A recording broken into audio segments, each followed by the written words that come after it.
Good morning. আর আজকে আমাদের ট্যুরের 4th ডে। আমরা আছি এখন লাচুং প্রাইড হোটেলে। তো এখান থেকে আমরা ইয়ামথাং ভ্যালির উদ্দেশ্যে রওনা হব। আর এখান থেকে সামনের পাহাড়ের ভিউটা জাস্ট অসাধারণ। এই যে গাইজ, ভিউটা জাস্ট দেখো একবার। অফ, কি সুন্দর ভিউ। ওয়াও ওয়াও, এইসব দেখে একদম সকালটাই ভালো হয়ে যায় এই ভিউ দেখলে। তো আমরা এখন রেডি হয়ে গেছি, গাড়িতে উঠবো। আর এই যে সবাই গাড়িতে উঠছে।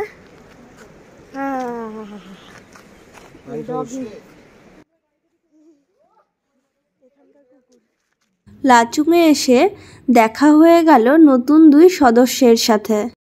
তাদের সাথে কিছু সময় কাটালাম আর তাদের দেখে মনে হচ্ছে তারা যেন আমাদের পেয়ে খুবই আনন্দিত।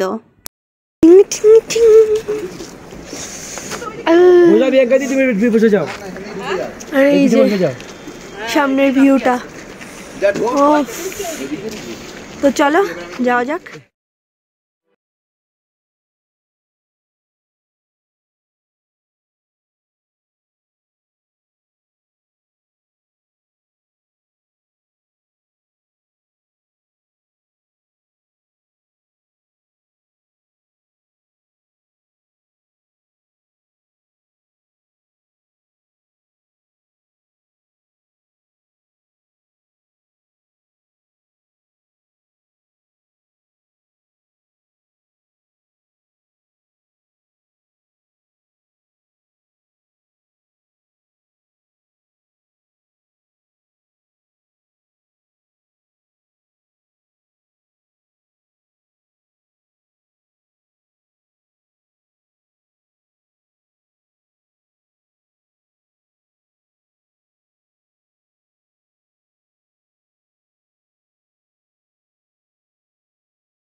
তো আমরা চলে এসেছি ইয়ামথাং ভ্যালিতে।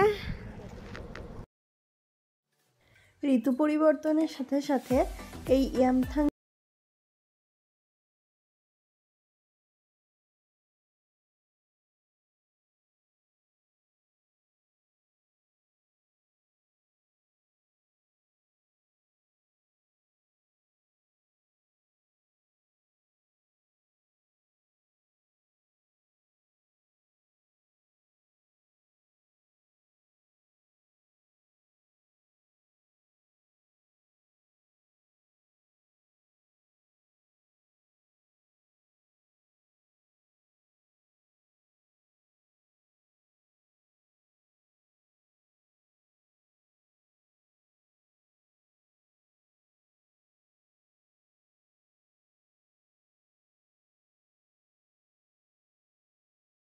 হাত পুরো অবশ হয়ে যাচ্ছে। এখানে বসে এখন ফটো তুলব। জল একেবারে বয়ে যাচ্ছে নিজের আপন গতিতে।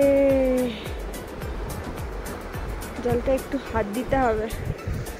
নামছি জলের কাছে।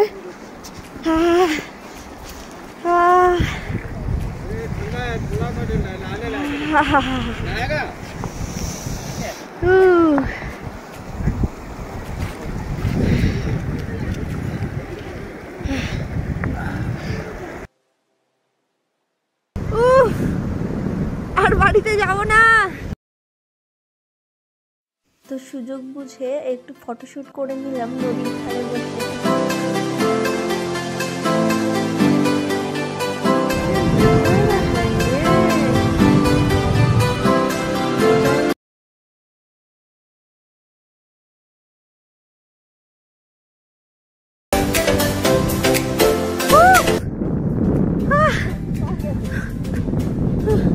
পুরো মেঘে থেকে যাচ্ছে পাহাড়টা।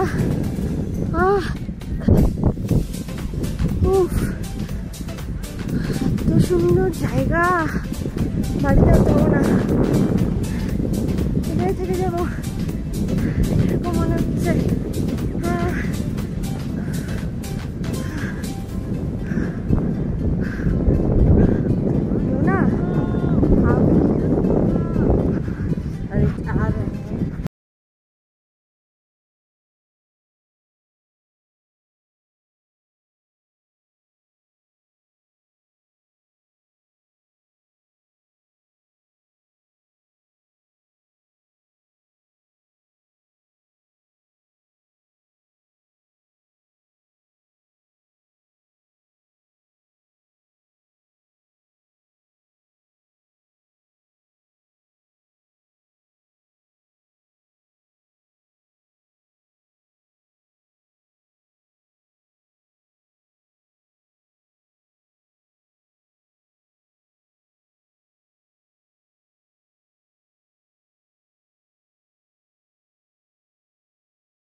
আজ এখানেই শেষ করছি।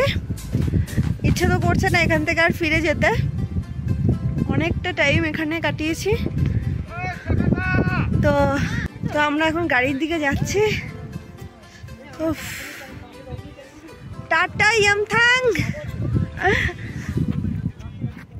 উফ, এখান থেকে আর যেতে ইচ্ছা করছে না।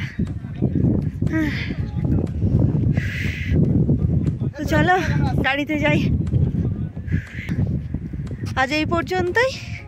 ভিডিওটি যদি ভালো লাগে অবশ্যই লাইক, শেয়ার আর কমেন্ট করতে ভুলো না। আর আগের ভিডিওগুলো ডেসক্রিপশন লিঙ্কে দেওয়া আছে, তোমরা সেখান থেকে দেখে নিও। আর অবশ্যই সাবস্ক্রাইব করে দিও প্লিজ। তো আবার দেখা হচ্ছে নেক্সট কোনো ভিডিওতে। তো আমরা এখন হোটেলে ফিরছি, আর হোটেল থেকে ব্যাক টু হোম। যেতে যেতে একটাই কবিতা মনে পড়ছে সুনীল গঙ্গোপাধ্যায়ের। অনেক দিন থেকেই আমার একটা পাহাড় কেনার শখ, কিন্তু পাহাড় কে বিক্রি করে তা জানি না। যদি তার দেখা পেতাম দামের জন্য আটকাতো না। আমার নিজস্ব একটা নদী আছে, সেটাই না হয় দিয়ে দিতাম পাহাড়টার বদলে। কে না জানে পাহাড়ের চেয়ে নদীর দামই বেশি। পাহাড় স্থাণু আর নদী বহমান, তবু আমি নদীর বদলে পাহাড়টাই কিনতাম, কারণ আমি ঠকতে চাই।